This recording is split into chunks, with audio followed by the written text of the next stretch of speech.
लट्ठ घुमा के सारे दुख दर्द दूर करती है मां लाठ वाली। 3 रूपों में विराजी है माता रानी। 500 वर्षों से अधिक पुराना है मंदिर। मैया के चमत्कारों की अनगिनत कहानियां आपने सुनी होंगी। आज आप दर्शन करेंगे माता रानी के 3 ऐसे रूपों के जो विरले ही देखने को मिलते हैं। इन रूपों के दर्शन मात्र से भक्तों के जीवन में खुशियां बरसने लगती हैं। ऐसे में आप उनकी आराधना कर लें तो किस्मत बदलते, इच्छाएं पूरी होते देर नहीं लगती।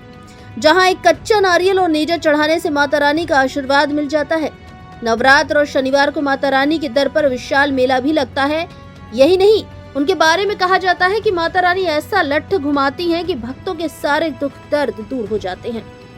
धौलपुर मुख्यालय से करीब 32 किलोमीटर दूर पार्वती नदी के पास गढ़ी विनीतिपुरा गांव में भव्य प्राचीन माता रानी का मंदिर है, जो लाठ वाली माता के नाम से प्रसिद्ध है। यहाँ करीब 500 वर्ष पहले कुछ भी नहीं था और आसपास के ग्रामीण दर्शन और पूजा अर्चना कर भजन कीर्तन किया करते थे।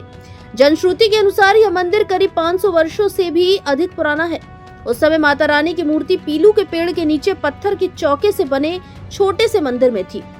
दोनों तरफ लाठ, लठ और बीच में माता रानी विराजी हुई हैं और भक्तगण तीनों रूपों की पूजा अर्चना करते हैं, जिस कारण इनका नाम लाठ वाली माता के रूप में प्रसिद्ध हो गया। इस स्थान पर माता रानी की शरण में कोई भी भक्त सच्चे मन से बस दर्शन ही कर ले तो लाठ वाली माता इच्छाएं पूरी करने में देर नहीं लगाती। लाठ वाली माता ऐसा लट्ठ घुमाती है कि अपने भक्तों की मनोकामना पूरी करने में देर नहीं लगाती, साथ ही दुष्टों का संहार करती है। चैत्र नवरात्र और अन्य नवरात्रों में लाठ वाली माता का लक्खी मेला लगता है। माता रानी के दर्शनों के लिए राजस्थान सहित पड़ोसी राज्य उत्तर प्रदेश और मध्य प्रदेश से लाखों श्रद्धालु पहुंचते हैं और मंदिर परिसर में श्रद्धालुओं की लंबी कतारें देखने को मिलती हैं। इसके साथ ही हर शनिवार को माता रानी के दर पर मेला लगता है। श्रद्धालु माता रानी के दरबार में घंटा, कच्चा नारियल, नेजा और प्रसादी चढ़ाकर खुशहाली की मनौतियां मांगते हैं। भक्तों का विश्वास है कि यहाँ सच्चे मन से मांगी गई हर मुराद पूरी होती है। यही कारण है कि 3 राज्यों की सीमा पर बसे इस क्षेत्र में भक्तों की भारी भीड़ जुटी रहती है।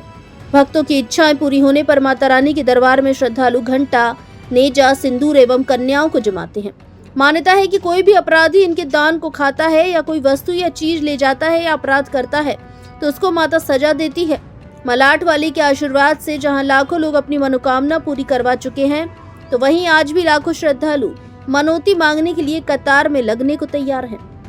फास्ट ट्रैक न्यूज के लिए सीनियर जर्नलिस्ट हेमंत सिकरवार की रिपोर्ट। मैं तो एक प्राणी मात्र हूँ, लाठ वाली का मैं गुणगान नहीं कर सकता हूँ। आदि अनादि से सुनते आए, यहाँ के जो लोग हैं, बुजुर्ग लोग हैं, वो भी बताते हैं कि माता रानी ने आताताइयों को यहाँ से खदेड़ करके अपने स्थान को ग्रहण किया था एक वृक्ष के नीचे। ये हमने सुना है।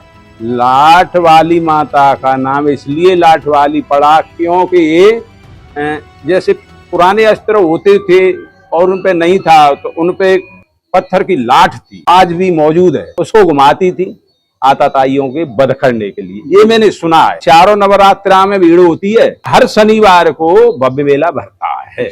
विशेष महिमा ये है कि यहाँ पुराने समय से परंपरा रही है, यानी पूर्व बताते रहे हैं कि यहाँ जो लाठ वाली माता है, यहाँ एक पिलुआ का पेड़ हुआ करता था। तो यहाँ किसी साधु संत को उस समय उन्होंने सपन दिया और पिलुआ से वो लाठ के रूप में पत्थर जैसी लाठ गड़ी हुई है। तो वो जो संत थे उन्होंने ये बताया, कुछ उस समय बुलाया होगा बड़े बुजुर्गों को, वो दिखवाई तो वहाँ एक लाठ वाली माता यानी प्रकट हुई। अब मैं तो समझता हूँ कि ये यहाँ के आसपास जब गांव बसे होंगे उससे पहले की बात है, 1000 वर्ष पहले की बात है जी। यानी हम अपने पूर्वजों से भी पूछते आ रहे हैं तो वो भी यही कहते हैं 1000 साल 500 साल पहले की बात है जी।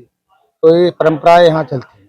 छठवीं के दिन यहाँ इतना बड़ा मेला लगता है कि आसपास के स्टेट हैं, जैसे मध्य प्रदेश है, उत्तर प्रदेश है, राजस्थान है, तो यहाँ लाखों लोग प्रतिवर्ष अपनी मन्नतें लेके आते हैं और मन्नत जब पूरी होती हैं तो बीच बीच में प्रत्येक शनिवार को यहाँ मेला लगता है। प्रत्येक शनिवार को भी भीड़ आती है, लोग दर्शन करने के लिए श्रद्धालु आते हैं। ये मान्यता चली आ रही है कि लाठ वाली के जिसने दर्शन कर लिए तो उसके कंधे पर लाठ वाली ये आशीर्वाद देती है कि लठ रख दिया तो मजबूत हो गया, उसके सारी मनोकामनाएं पूरी हो। और यहाँ पे ये भी एक मान्यता है और ये सच भी है कि कोई भी अपराधी प्रवृत्ति का इनके धान को खाता है, यहाँ से कभी कोई चीज ले जाता है या अपराध करता है तो निश्चित रूप से उसका नाश हो जाता है, उसकी पीढ़ियां बर्बाद हो गई। कई हमारी पंचायत तो आसपास में भी ऐसे हैं कि जहां अपराध करने की कोशिश की है तो उनकी पीढ़ियां बर्बाद हो गई, उनकी धन संपत्ति सारी खत्म हो गई। हमारी साइड में बहुत मान्यता मानी जाती है माता की, क्योंकि मेरे जो परिवार वाले हैं और भी आसपास के हैं वो कई बार यहाँ आ भी चुके हैं, तो मेरा भी मन हुआ कि मैं भी एक बार दर्शन करके आती हूँ।